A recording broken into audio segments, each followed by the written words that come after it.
Hello po mga kasari-sarites ko dyan. Kamusta po ang inyong maliit na tindahan na? Kamusta po ang buhay-buhay ninyo? So ngayon, pag-uusapan natin yung sari-sari store ba na ganito kaliit, pwede kang makapag-ipon ng kahit papano malaki-laki, o pwede ka bang magkaroon ng investment kahit ganito lang, o di ba kita niya naman sari-sari store ko.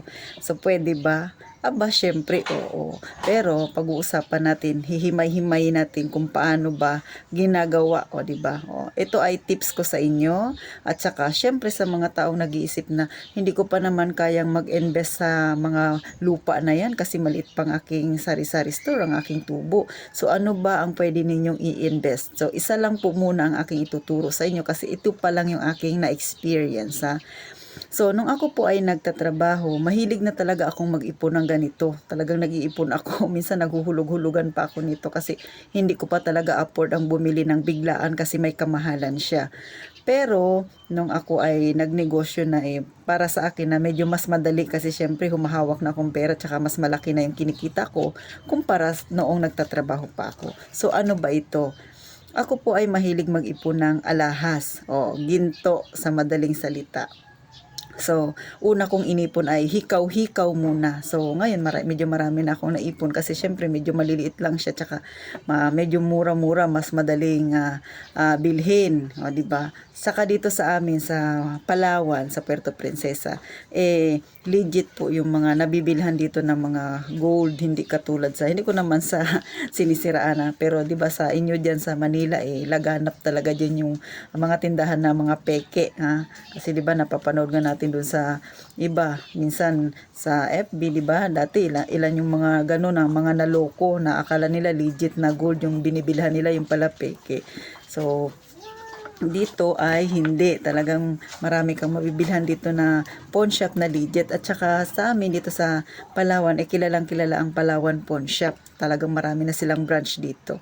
So doon ako bumibili ng gold. Bakit? Una, sigurado kong gold yun. Pangalawa, suki na nila ako kasi pag emergency, sa totoo lang ang alahas ay napakaganda, ha? Hindi mo na kailangang manghiram sa tao na minsan hindi naman sa pag-ano po, no, siyempre may mga emergency tayo tapos manghihiram ka minsan sa kapwa mo, tapos bago ka pahiramin minsan lalo na kung hindi ka naman kagalingan magbayad, siyempre hindi natin minsan masisisi kasi ang hirap ng buhay.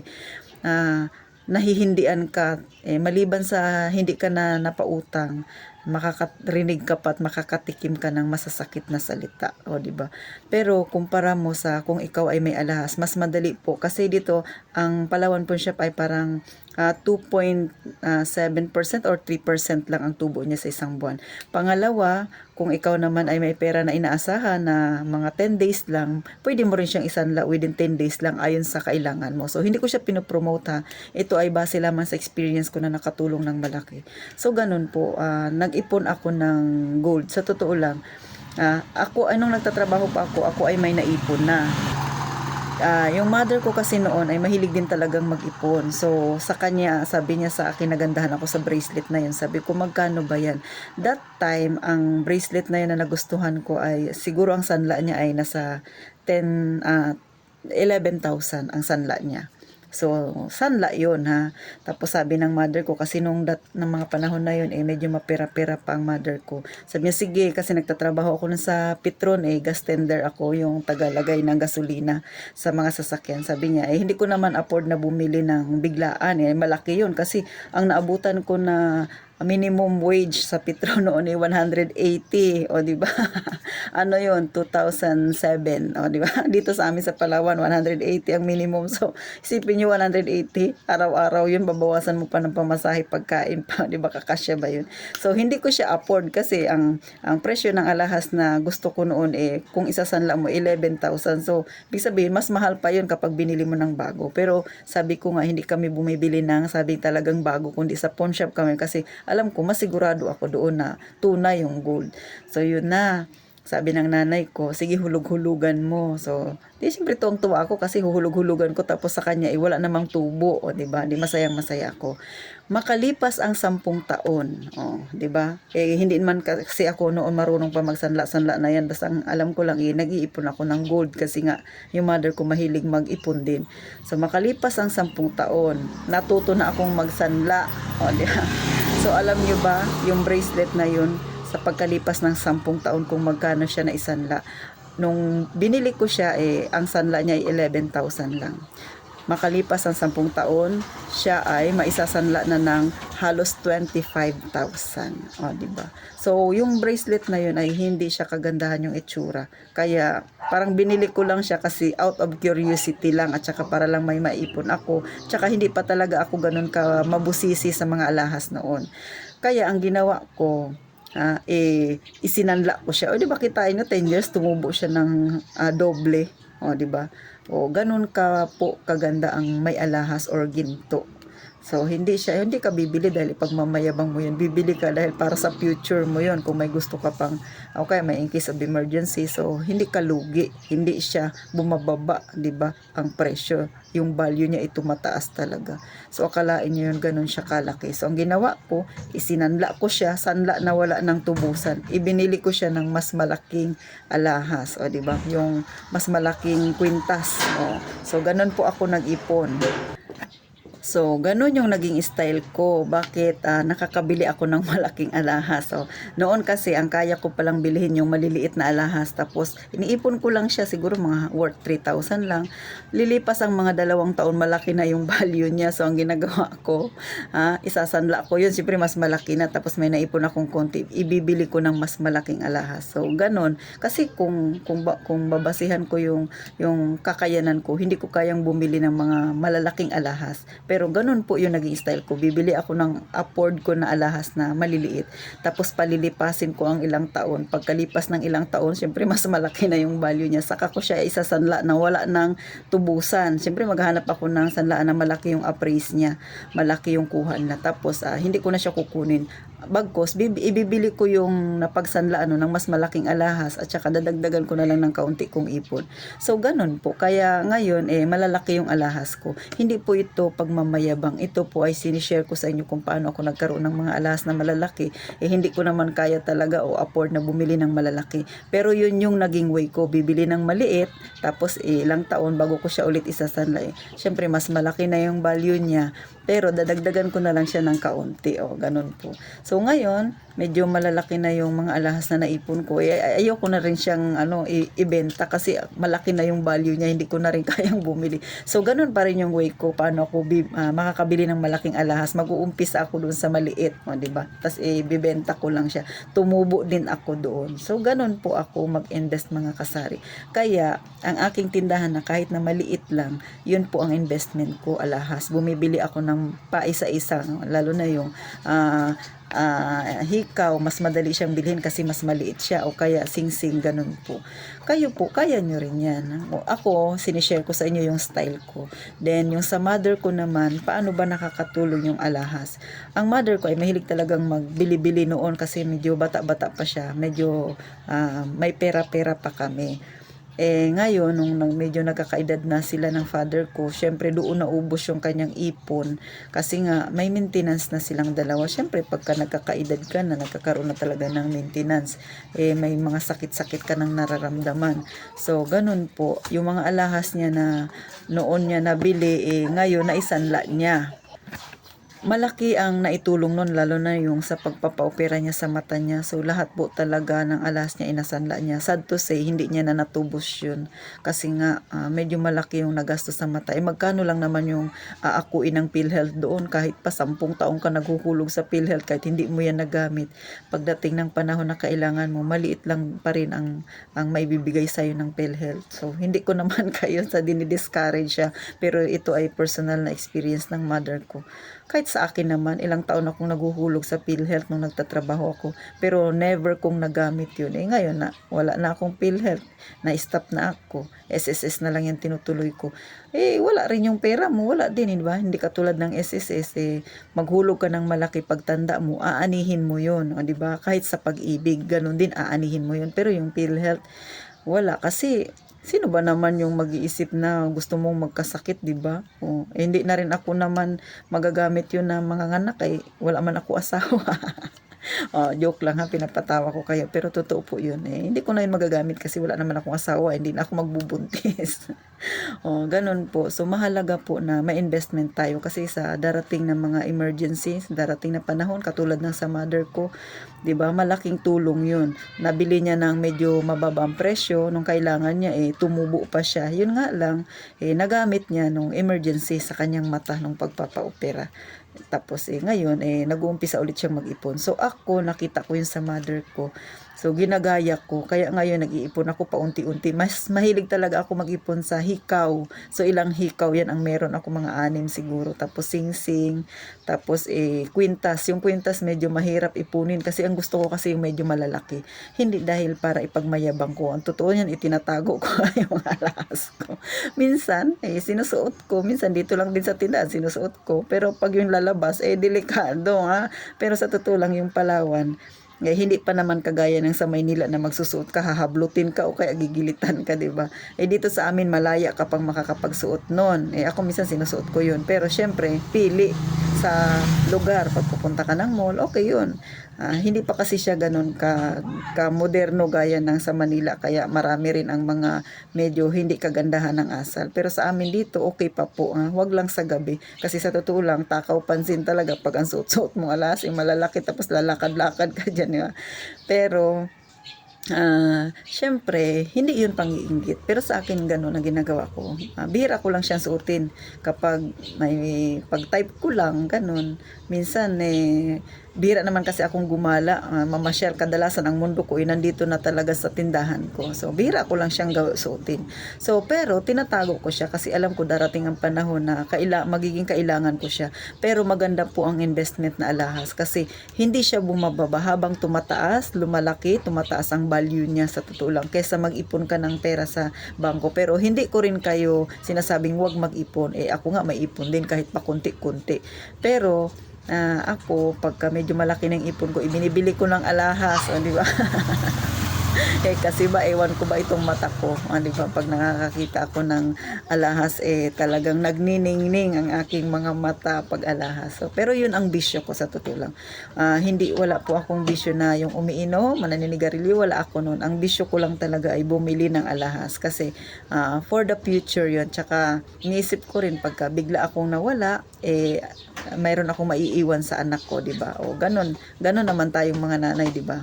Siyempre wala naman akong asawa. So ngayon, nag-iipon ako para sa sarili ko. So yung kinikita ko sa aking tindahan ay para lang din sa akin.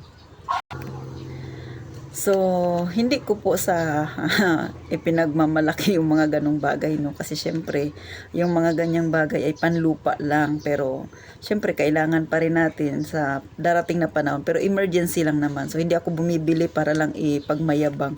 Bumibili ako kasi alam ko darating yung panahon na magiging kailangan ko siya. May ipon din naman ako sa bangko. Pero, mas feel ko talaga yung mag-ipon ako ng alahas. Pero hindi ko nga lang siya dinidisplay, tinatago ko lang kasi syempre mainit siya sa mata. So sa mga cellphone na yan, mga mamahalin, hindi ako bumibili niyan. Mas gusto kong ibili ng alahas kasi yung alahas habang tumatagal, tumataas ang value, di ba? Kaya paulit-ulit ko pong sinasabi sa inyo, maganda po ang investment na alahas.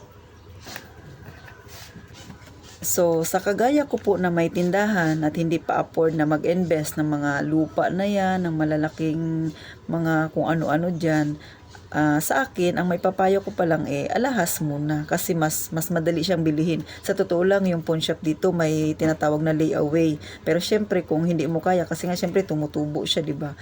Pero, ang maganda lang po nun, syempre, paunti-unti makakabili ka. At isa pa po, hindi siya mahirap itago, 'di ba? Ilagay mo lang sa isang maliit na lagayan, 'di ba? Tapos yun na, ganun lang. Pero ingatan mo lang kasi 'di ba lalo na Marami ng masasamang loob ngayon kaya syempre ingat-ingat din.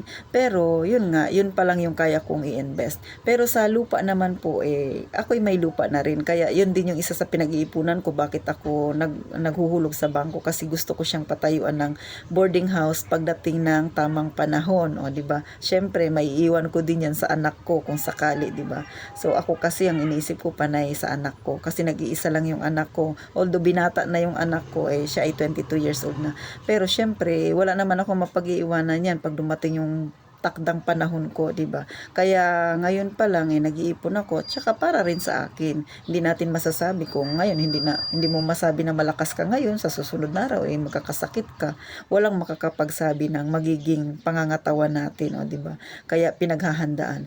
Kaya kayo na may mga sari-sari store diyan, na mga kagaya ko, pag-isipan nyo rin yung aking sinasabi na investment, di ba?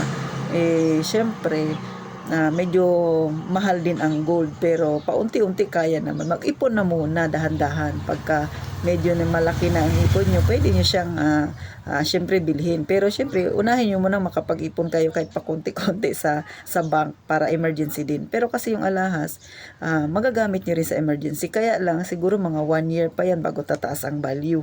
Pero ngayon kasi napansin ko, halos buwan-buwan tumataas talaga ang presyo ng alahas.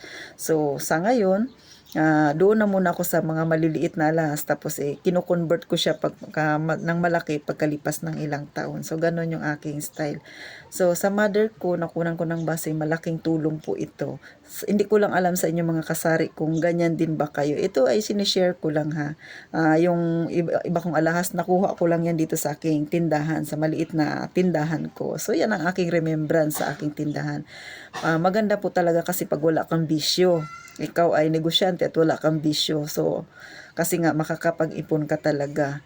Hindi naman yun sa pagmamayabang, di ba mga kasari? So, ganun po ang aking ginagawa. Pero, hindi naman malaki lagi ang tinatabi ko. Yung tama-tama lang. Siyempre, nilalagyan ko rin ng laman yung aking tindahan. Hindi naman pwedeng panay ipon ka ng ipon. Yung negosyo mo, wala ng laman. Di ba?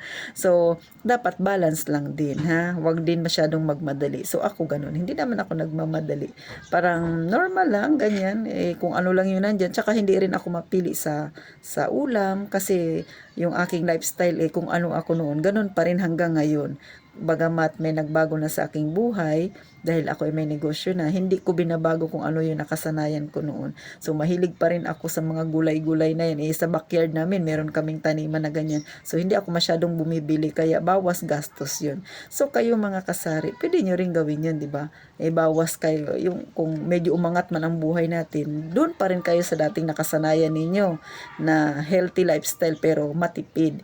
Kasi nga syempre ang ano natin may maipon tayo, may maipundar tayo habang malalakas pa tayo kasi darating yung panahon manghihina rin tayo katulad sa mother ko, di ba? So nung medyo mahina na siya, may nadukot siya na in case of emergency. So ganun po. Sa totoo lang, ang mother ko po so proud ako diyan, bilib na bilib ako kasi mga kasari, maikwento ko lang yung sa mother ko no. Ang mother ko ay wala pong natapos, grade 5 lang siya. Alam niyo naman yung mga panahon noon, di ba? Hindi masyado nila binibigyang pansin ng pag-aaral, pero yung mother ko gustong-gustong makapag-aral. Kaya lang namatay yung lolo ko na ang edad niya ay grade 3 pa lang siya, siguro 9 or 10 years old. Tapos pinamigay na sila ng mother niya sa mga kamag-anak. So sa edad niyang yun, grade 3 ang grade niya natuto na siyang tumayo sa sarili niyang paa. So walang nag-advise sa kanya, walang tumayong magulang sa kanya na ito dapat ang gawin, walang ganun. Pero natutunan niya yun sa buhay niya. So yun ang nakita ko sa kanya, kaya proud na proud ako. Tapos isa sa mga natutunan ko sa kanya kahit wala siyang natapos marunong siyang magmasid, marunong siyang mag-isip para sa future ng mga anak niya, sa future niya. Kaya nga natuto siyang mag-invest ng mga lahas pero walang nag-advise sa kanya, 'di ba? Talagang nakita niya lang na kailangan, 'di ba? So kaya sa mga kagaya ng mother ko na hindi nakapagtapos diyan, syempre medyo struggle talaga ang buhay ngayon. Kasi yung buhay natin, ito yung masa. Ito yung mga tao na araw-araw nating nakakasalamuha, di ba? Ito yung buhay nating mahihirap, may nakakapag-aral at meron ding walang-wala. Pero tandaan po natin, hindi ibig sabihin na wala kayong natapos, wala kayong mararating. Yung mother ko, nakita ko ng basihan, di ba? Grade 5 lang siya. Marunong lang siyang magsulat at marunong lang siyang magbasa ng Tagalog. Pero the rest ay wala na siyang alam maliban pa doon. Pero magkagayon man, natuto siyang mag-invest. Sa totoo lang na nanay ko, kahit ganun lang yung natapos niya, grade 5 lang, magaling siyang magnegosyo.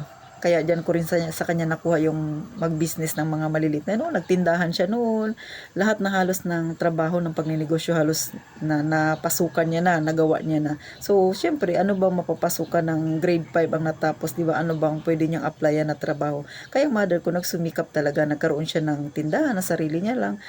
So, ito, hamon ito sa mga kagaya sa mother ko na hindi nakapagtapos. Binibigay ko sa inyo yung, yung karanasang ito kasi para makita ninyo na hindi po, porque hindi kayo nakatapos, wala kayong mararating. Mother ko nga, di ba, meron nga siyang natapos na ganyan, natakbuhin niya. So, kanya-kanya tayo ng takbuhin sa ating buhay. Nasa sa inyo na lang po yan kung paano ninyo haharapin. Kaya itong vlog ko ay hindi lang basta sa mga negosyo. Ito ay nag-i-encourage din sa mga katulad ko, sa mga masa talaga na ito yung buhay natin. Pero may choice tayo, di ba? Kaya ako sa totoo lang, proud na proud ako sa nanay ko talaga kasi nga napalaki niya kami ng maayos, di ba? Tsaka iniisip ko yung mga napagdaanan niya, hindi ko rin kaya yun kung ako ang nasa ganung kalagayan. Pero sa totoo lang, hindi man nakapagtapos ang nanay ko pero nakapundar siya ng lupa. Ngayon nasa lungsod kami kasi dati nasa bukid kami nakatira Ngayon nasa lungsod kami tapos meron siyang paupahan. Ngayon ako naman ang ganun, meron din akong lupa na ipamana niya sa akin. Maliit lang naman, pero yun ang pinagsisikapan ko naman, pinag-iipunan ko ngayon na bago ako dumating ng aking senior, di ba? Bagamat matagal pa, mapatayuan ko rin ang boarding house para may maiwan din ako sa anak ko kapag ako naman ang nawala. So, ganun po mga kasari. Hindi ibig sabihin na, ito lang yung natapos ko, wala na. Meron po. Syempre may awa ang ating Panginoon basta naging mabuti ka lang, di ba? Wala kang inaapakang tao, ganun po, malaki ang chance na kahit papano ay umangat-angat tayo sa buhay. Pero wag na nating hangarin na talagang maging mayaman pa. Basta ang sa atin lang trabaho lang tayo, maging maayos lang ang ating ginagawa, maging mabuti lang tayo sa kapwa, ibibigay naman yan ng itaas sa atin, di ba, ng Panginoon sa atin. Kung payayamanin ka niya, bakit hindi? At least sa mabuting paraan. So, ganun po mga kasari-sari. Sana may natutunan kayo sa aking kwento. Bagamat maliit lang ang negosyo, pwede tayong mag-invest. Bagamat wala kang natapos, basta marunong kang magbilang, magbasa, kahit na Tagalog lang yan, at buo ang loob mo, meron kang mararating. Yan po ang tandaan natin. Mga kamasa ko dyan, mga kasari-sarites ko dyan. So, thank you po ng marami sa inyong pagsubaybay sa aking munting vlog, sa aking munting channel. Sana suportahan niyo po ako. Please subscribe na po kayo sa aking channel para marami pang kagaya natin, mga kamasa natin na matuto sa buhay, hindi lamang sa larangan ng pagninegosyo na kahit maliit, kundi makapagbigay inspirasyon sa mga taong nangangailangan ng kaunting payo o baka sa mga medyo struggle din sa buhay. So salamat po. Mag-iingat po tayong palagi.